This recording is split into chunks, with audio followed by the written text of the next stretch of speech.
When I say Metsanauris, what comes to mind? Ooh. Good old Metsanauris, absolute legend. Between how he is like the glue on the field, he's also the glue behind the scenes. He's lovely. He's so sweet. He is very unassuming in a lot of ways, but he is absolutely hilarious. Completely down to earth, very humble guy, extremely funny, and obviously just one of the nicest pros in the game. Never had a bad word to say about anyone. Ever since the beginning of his career, I've been a massive Metsanauris fan. He's nothing but smiles and laughs. Really, just anyone who can gather a whole RLCS stadium to cheer his name is really just a true legend of the game. I would say determined. No, actually, I would say resilient. That is how you do it right there! And off the wall! Into the net! Metsanauris pops off! Metsanauris, kind of a nice doink, and it leads to that from Relating Wave.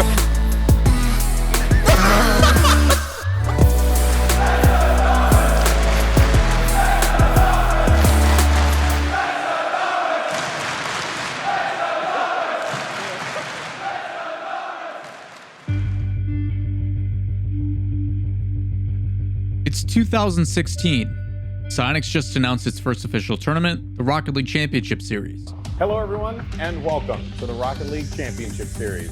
$75,000 up for grabs, hundreds of thousands of players signing up, and what was once a pipe dream was now becoming a reality. Heading in, many assumed the veterans of the predecessor, supersonic acrobatic rocket-powered battle cars, would be frontrunners. Names like Kronovi, Cookster 97, and Marky Duda were heavy favorites and had been waiting for this opportunity since the late 2000s. Even with considerable favorites, this didn't prevent those new to the game from making valiant attempts. The first two seasons went as expected, with the finalists being littered with established SART BC players, with non-vets very close behind. At the time, World Championships were held twice a year, both seasons only lasting 3 months. But already by Season 3, you were starting to see a shift in the optimal strategy. The old guard was struggling to keep up with the pace, and new faces were emerging as best in the world. We didn't know it at the time, but professionals still had so much to master. The opportunity for those to break into the scene is better than ever. When presented with adversity, how do you respond? Do you rise to the occasion? Or let it defeat you? For one professional, this question was asked every step of the way. My name is Otto Kaipionen, also known as Metsanauris. I'm 23 years old. I'm from Finland. Every good story has its ups and downs, and Metsanauris' career is no different. Back in the days, it was definitely a long road of different small tournaments until my first RLCS qualifier, and then we actually were 5th seed by the time I went into my first RLCS qualifier, and it is terrifying. It was one day, make it or break it, and we did not make it. You see, most of us only remember the prolific moments, something few professionals ever have a chance to experience. But to find someone to share that with, that's something truly magical. Well, we did eventually make it in Season 3, and that was my first RLCS season with a lot among us. On October 11th, 2016, Otto found himself playing with fellow Finland native, Magnus. Basically, me and Magnus were playing against each other in ranked and stuff, and then we were in different teams. I obviously knew he was Finnish. He was the only other Finnish player in the scene, pretty much. And we ended up becoming friends. And then we played ranked every night. Eventually, when his team fell apart, I was like, yeah, we need to team with this guy. For the next 3 months, Metsanauris and Magnus would become a recognized duo, dominating the ranked leaderboards together, but were still in need of a third player to complete their roster. We actually made a roster move right before the open qualifier, I think. And then as a trio, we felt really good. We became like friends instantly, and we spent so much time together with Magnus and a lot. During the summer, we got signed and we went to London to live in a gaming house. Definitely great memories from that time. Like, is there one story in particular that maybe you're allowed to share? I don't think there's so many good stories that I'm not allowed to share, but let me think. Me and Magnus, we qualified for the Universal Open and we were playing at this gaming house. We had no gaming chairs. I was leaning against the wall and there was a pillow behind my back because there was no backrest on the chair. So the sun was shining in our eyes, but we didn't care. It was the dream. A lot would complete the trio, and the start of one of the most iconic rosters in RLCS history would begin. Over the next 2 seasons, the efforts of Metsanauris, Magnus, and Alot would put them into consideration for best team in the world. In Season 4, they would finish first overall in the European League with a second place finish at the World Championship. When actually we played against Gale Force, that was like the superstar team in the upper finals. I think that was the best Rocket League played by any teams at that point. And they beat us in Game 7. I was just like, during that series, I was thinking, wow, this is incredible. Like, we have not played at this level ever. When we went against Cloud9 in the lower bracket, we were never thinking we're gonna lose that, and we're definitely the better team throughout the series.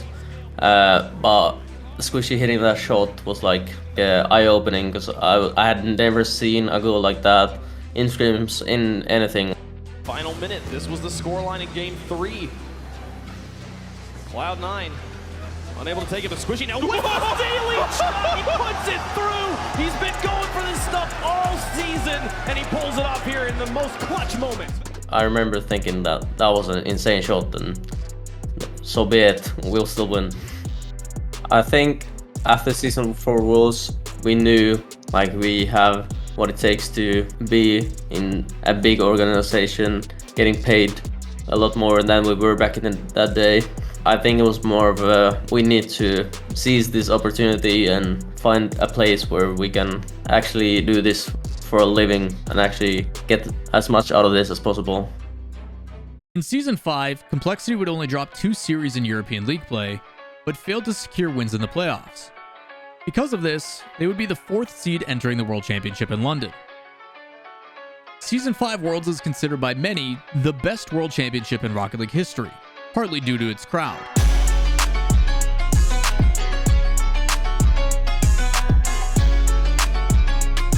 After his 3rd series of scoring 0 goals, Metsanauris received quite the response for Complexity's 3-1 victory over NA favorites Cloud9. Feel that.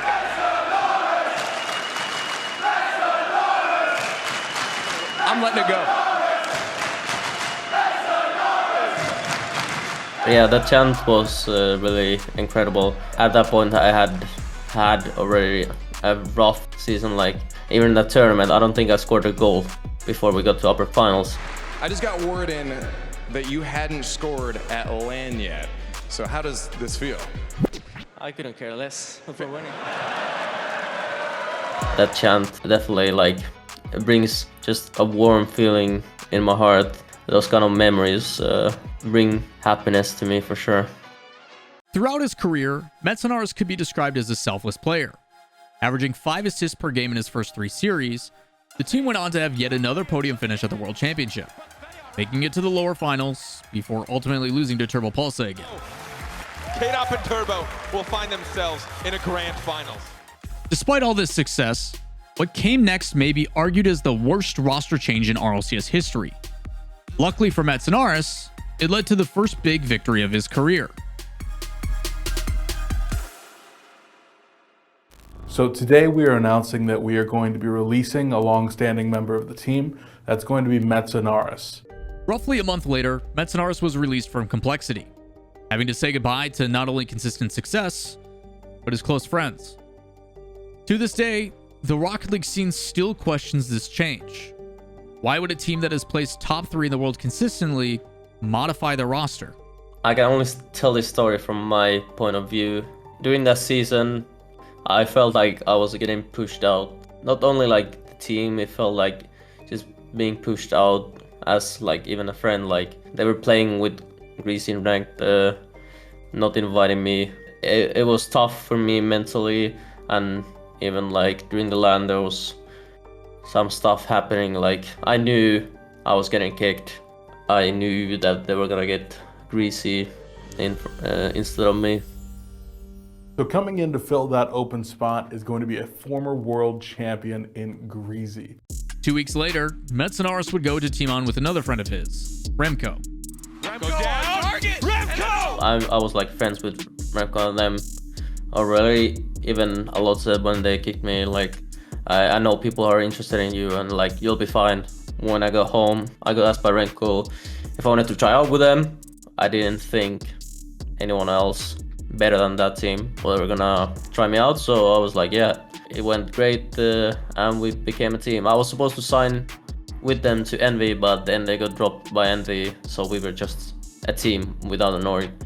And while this would provide him a roster to compete with, it would leave him without the financial backing of an organization. I don't think for me necessarily there is much of a motivation looking for an org and stuff, but definitely it drives you. We Dumb Girls, the former Envy squad, would now be made up of Remco, ignite, and Metsanauris. He was with those two players for so long. That is going to be interesting for me to see is how Metsanauris plays when we have been so used to seeing the Metsa-Magnus combo for literally eternity. WDG would go on to finish third in the regular season, fighting in the playoffs before securing a spot at the Season 6 World Championships in Las Vegas. As for Complexity, they suffered the worst record in the league and ultimately relegated into the secondary league, having to fight to make it back into the RLCS the following season. I wasn't happy that they didn't succeed, but I definitely felt proud of myself of climbing out of that rut like last season and then proving to them, mostly the whole world, that I can be still at the top and I deserve to be there. Metsanauris has a break here. Oh, what a big Metsanauris! What a play! After 2 straight wins at the World Championship, Metsanauris found himself in the upper finals before suffering his first loss to Dignitas, who hadn't dropped a series all season. This forced We Dumb Girls into the lower bracket where they played Cloud9, the team they beat in overtime of a close 5-game series at the start of the tournament. Cloud9 wins the series 4-2, proving to be too much this time around. Hope trickled in for Metsanauris and the rest of his team. Surely placing top 3 in the first season together would be enough to land a signing to another organization.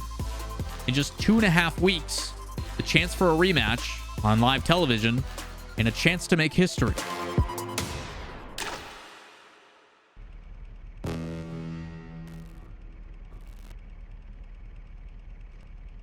Vibes for We Dumb Girls were immaculate, and the team was ironically on Cloud9. Because of their results at the World Championship, they were invited to the most prolific tournament in Rocket League history, E-League Cup 2018, a $150,000 tournament with the 8 best teams in the world in attendance. Basically, E-League was straight after RLCS. Everything going into those games just felt right, except for scrims. We lost every single scrim that whole week, but we were vibing. It was like we were living the life. The whole tournament felt easy. This event was in partnership with Turner Sports and was going to air on TBS throughout the month of December. Top 3 at Worlds and now a chance to be showcased in front of millions worldwide. What more could they ask for? So there's this one moment that changes the whole tournament for us. It's a 2v1 for the flip side. Remco's last man in goal. He does a crazy U-turn, rushes the dribbler, and scores out of it. Both trying to figure it out, and it was weird. He was able to get the first touch. Here come We Damn Girls, though. Knocked away Yukio. Back over to Mystic at the 3-on-1 almost. Demo maybe opened things up for We Damn Girls. Shot on target! Remco scores with 4 seconds left. They may take it to Game 7. Like, that should be a goal for them. But he scores instead, and now we have hope, and now we win the series. Up until that grand final, I had lost every single grand final in my career, so it was very taunting for me. It's in your head that you can't win the grand final at that point. I think the first game was like really nerve-wracking. No one was doing much. I scored a goal in the first game. The ceiling, Metsanauris wants this, catches it down. Now looking, shots in for Metsanauris, and We Damn Girls take Game 1. And I was thinking, we can win this. Like, now we can actually win a grand final. And then it kind of like snowballed that whole grand final in the end. I don't think they were playing at their best, and they just had that incredible performance before that, so like they didn't have the same drive to win as we did. Easy by any stretch, but We Damn Girls are your E-League 2018 champions against Cloud9.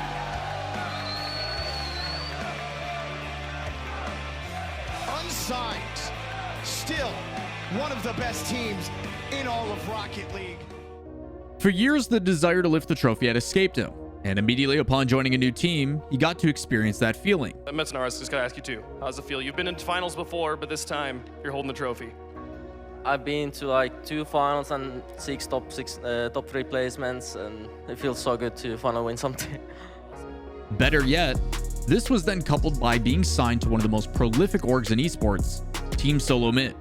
Unfortunately for Metsanauris, this would be the only highlight that came with the TSM name, as he wouldn't attend a world championship for the next 3 seasons.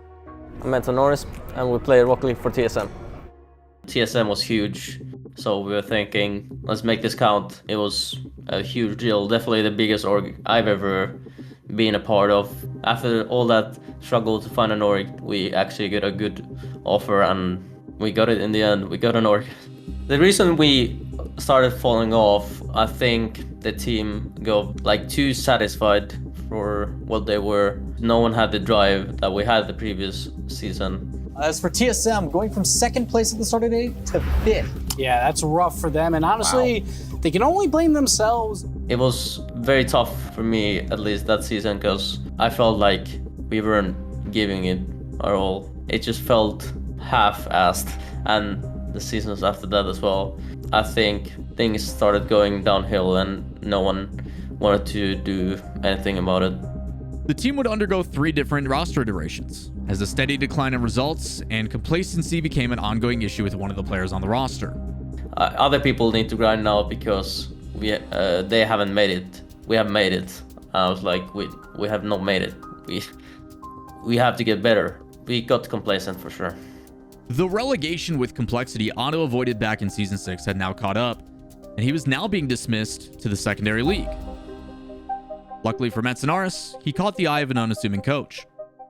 During the process of trying to find a new player for Nachita at the end of Season 9, me, Vert, and Wave all came together. We kind of the players we wanted to burn the hat. I said we should try Metsa. I just think after Season 9, a lot of people gave him a bit of slack for how bad TSM played. But from what I watched, it wasn't that Metsa played bad, it was his team played bad, and Metsa was doing the best he could. I didn't want to retire or anything. Time in TSM, I was the most miserable. There was times where after scrims, I gave it my everything and then left and started crying after scrims. I was just begging for someone to give me an opportunity to show that I can be at the top still. And I've never been a star player or gotten stats or anything, so...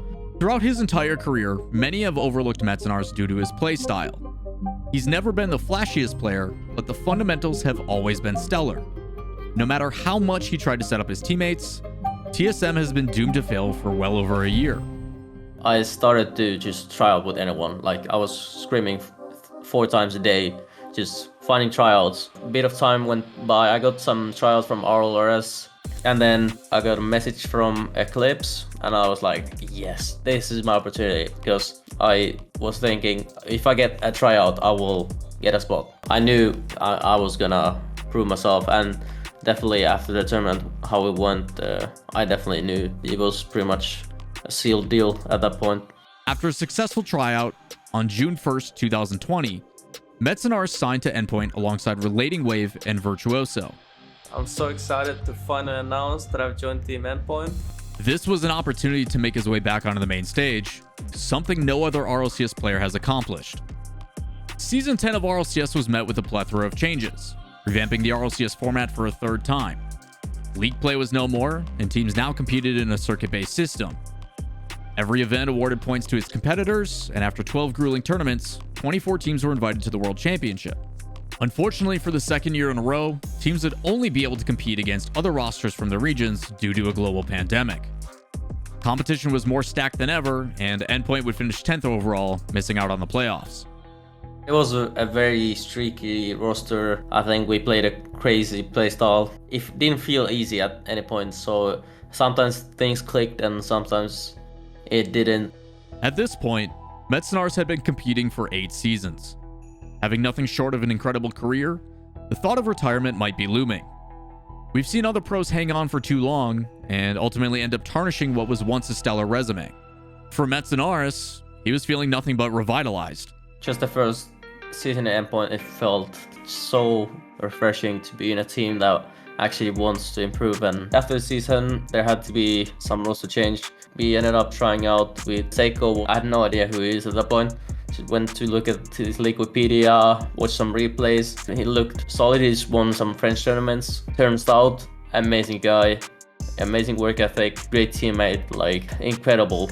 The roster of Metsanauris, Relating Wave, and Seiko look to tackle the challenge in front of them.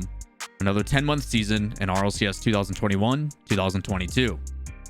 We did the off-season tournaments. It was pretty mediocre. We go and bootcamp for the first time since Complexity for me. It felt amazing. Everything was clicking and we won. So all of a sudden, everything turned around. We were one of the best teams in Europe and we were playing incredible. Seiko trying to get around him. He's going to. Now what can Seiko do? On the air! My goodness. After all, G2 doing a good job. He does it! Oh, Seiko! We've made both majors with Seiko and we knew he wants to join a French team. Like, he's been open about it. I can't say enough good things about Seiko.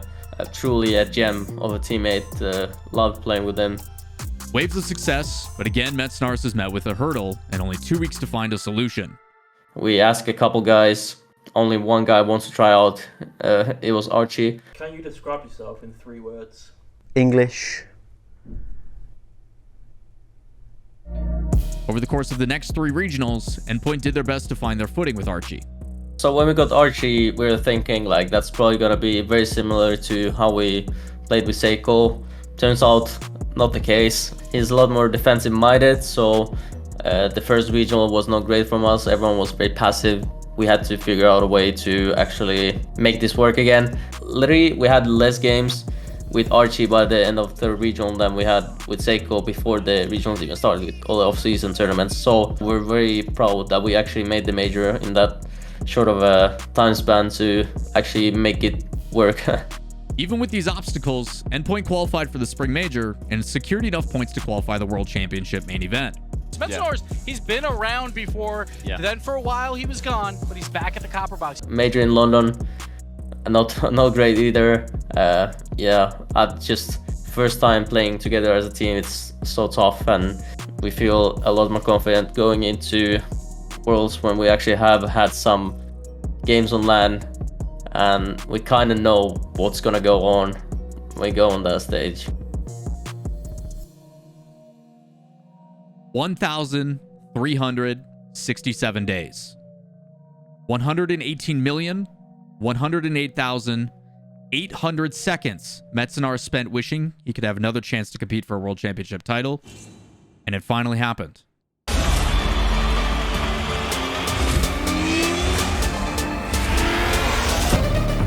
After 3 years and 3 full seasons of action, the title of World Champion is finally back on the line.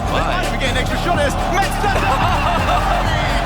Endpoint, proving that they deserve their main event spot. But now they're here, they've got to prove it on the big stage. There it is, Metsanauris fan favorite, no matter where he goes.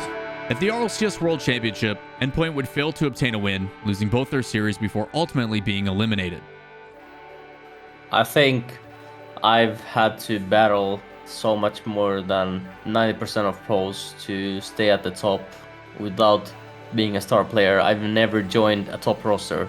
The things I've had to fight through to be at the top, I'm very proud of, and it's not about the stats or whatever. I don't get the big tryouts for the top teams, but I will always make myself back to the top. After being eliminated, I sat down with Metsanauris and asked him one last very important question. What's next for Metsanauris? Well...